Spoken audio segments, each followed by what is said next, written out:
Welcome back to Rob for Films. My name is Rob Norman, and this is Shot or Not, Episode 2, Part...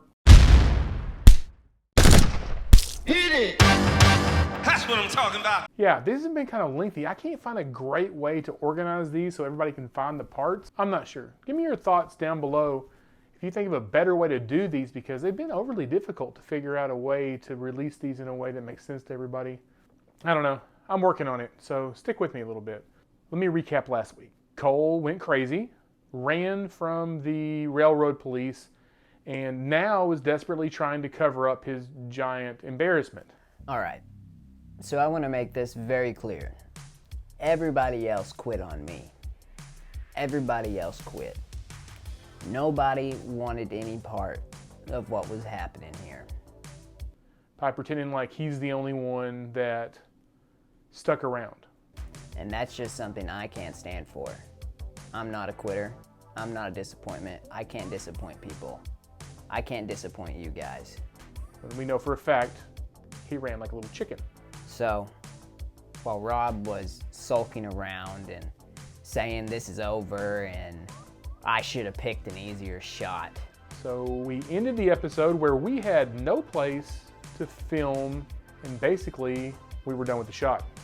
Sad as it is, it's going to be a cool shot, but we were done. Because he doesn't like a challenge. Nobody likes to be pushed. Nobody likes their boundaries to come in on them and have to actually, you know, struggle to get something cool or good or worthwhile. Well, I can give Cole credit for this. After the huge embarrassment of being such a wimp, he went and talked to his dad, and his dad bailed him out basically and built us some tracks. So, you know what happens? I said screw it. My dad and I are gonna make these railroads ourselves.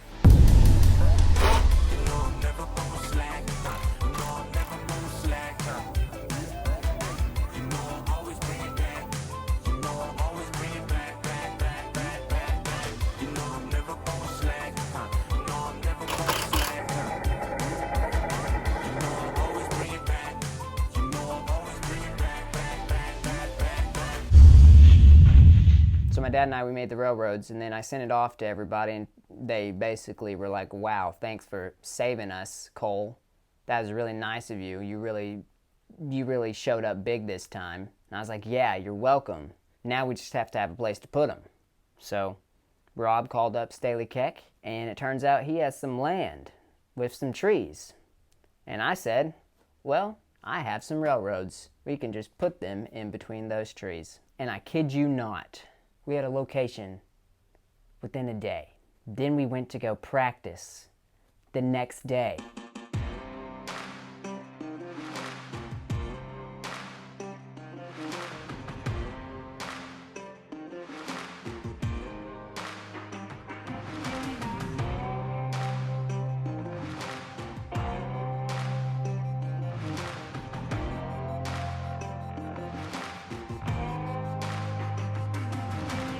So we gathered the team. We had myself, Cole, Kieran, Todd, Keegan, Donovan, and of course Staley, who was our actor, and he also loaned us the location. It's his uncle's place, and we were able to film out there. It was pretty cool. Okay, we're out here at the land. We're gonna go scout some more locations. We've seen one. We're back at Indiana Todd's truck.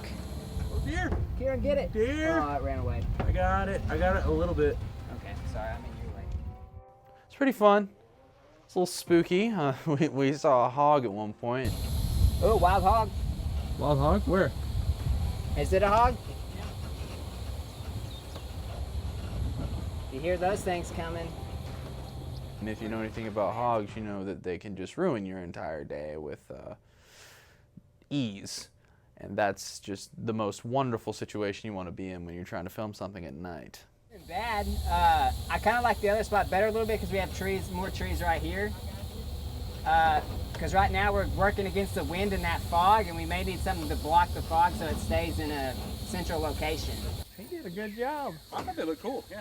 So are these scale? Is this the width of the track? It's 56 and a half, okay, right? so we messed up. So yeah, this is, it's the actual width. It's Okay. 4 foot 8 and a half. And then because we ran out of boards, we didn't get enough boards. The actual railroad ties are supposed to be 19 inches apart. but these are around 25 because I don't think it's that big of a deal. No one's gonna notice. Not at that angle. my dad was really upset about it, Even- but and we I might was even like, it looks Darken fine. it up a little bit too, and Yeah. make it look dirty. Got ourselves a nice little tree line that we can run the makeshift railroad tracks through, and it does a really good job of mimicking the set from the Assassination of Jesse James by the coward Robert Ford. It's a really cool shot. It's like Cole, I think he's had this in the can for a minute, and I'm kind of glad we got to work on it because it's not super difficult, but it's also pretty labor intensive, and it looks pretty cool when you finally pull it off. We get out there and kind of get set up, move some things around. Cole is in charge of this entire thing, so I took the part of basically a grip and a gaffer. Had the generator because there's no electricity out there to run our light on. Of course, all of our other equipment's battery operated. Before I even got out there in the field, I spent a lot of time with the Sony AS2 and the cinema lenses just to figure out camera stuff so I can focus on directing instead of basically technical things. Of course, you can't be perfect out there. You're gonna have ups and downs. That's with any production, but I think it's gonna turn out very, very well. So these lenses, they're basically too heavy for the camera bodies itself, and so just to keep it stable, we have this little screw right here. It screws up into this, and that holds it up a little bit better. For the kind people at home, Todd, when you're shooting at night, Yes, sir. what is your go-to ISO, shutter speed, stuff like that? Well, I mean, your shutter speed's not going to vary because you're, I assume we're shooting this in 24. Yes, So you're going to have your shutter speed at 50. yes. And I mean, it's just going to depend on how much light. I mean, obviously in this shot, it's going to be, he's pretty much a silhouette. So we're really just exposing for the fog and the light behind them. So in that case, I mean, I can guess, I'm going to say probably 1600 or so on the ISO, maybe 2400 or 3200. Okay. Depending on what aperture we want to shoot at, and it's not a real buttery shot, so we're not probably going to be shooting. Yeah, it was shot on film, so it doesn't look. We're not going to be shooting really wide open, so we may even have to go higher on the ISO. We'll just have to get there and see. Is there, as we go higher on the ISO though, I mean does that deteriorate? Absolutely. That deteriorates the shot. Yeah. So is that a worry? That camera, and about to deteriorate, it can do some. Adds noise. It does add noise, yes, and it can make the colors do kind of funky things too. But Todd was very, very helpful. His class was something that I kind of blew off in high school, but looking back now as a cinematographer and figuring out more cameras, just knowing camera and lighting was something that is just completely invaluable, and his class in high school teaches that. And I wish I would have paid more attention back then, but I'm still learning from him even now today. ended up doing the light just stationary and varying the power of it. It worked out good.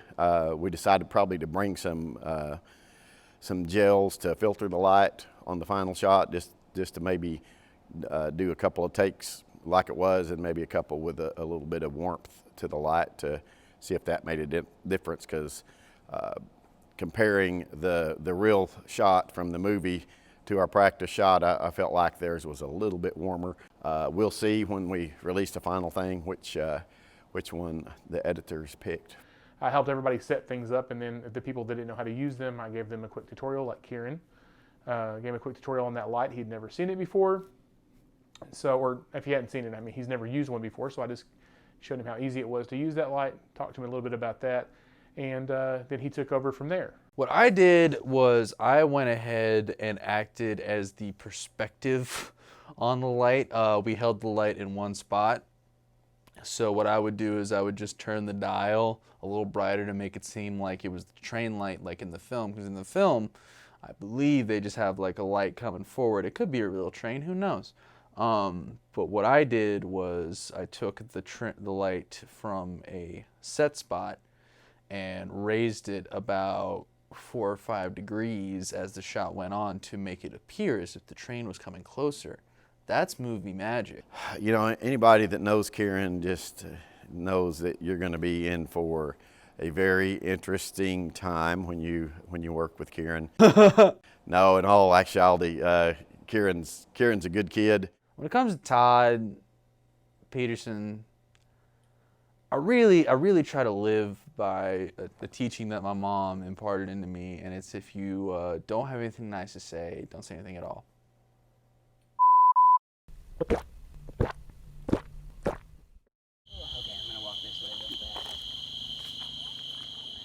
I kind of played up with the guys a little bit, and we were standing out there, and it was pretty dark other than the light that we're using, and so I was throwing some rocks over in the bushes and you know, trying to convince them that there was a wild hog coming at us.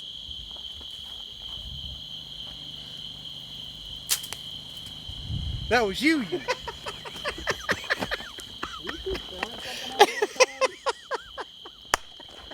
Oh, I hate you.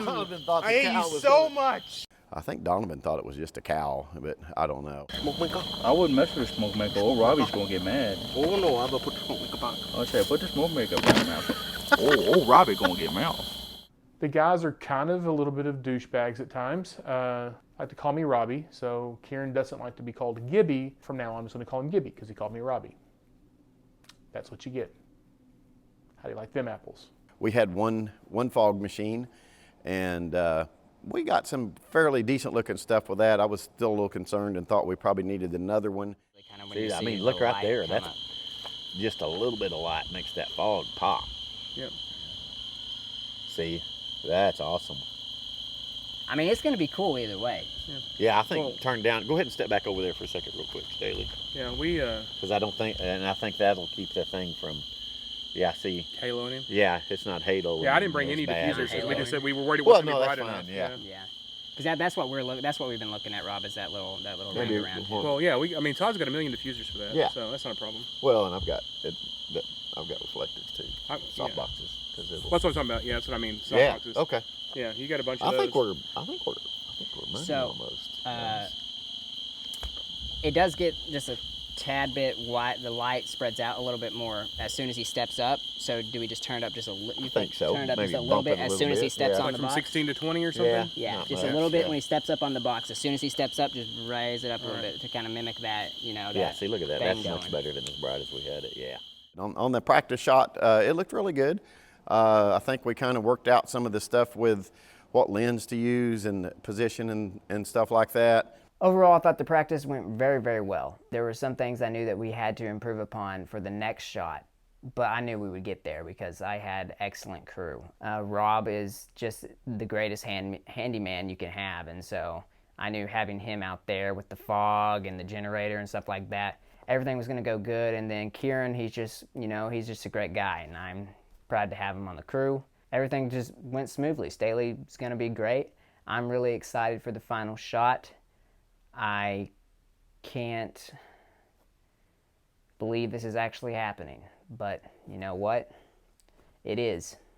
Hope you guys like this content. If you don't mind, give me a thumbs up. Smash that button for me. We have one last part to this particular episode, so we'll find out in the next episode if it was a shot or not. Later!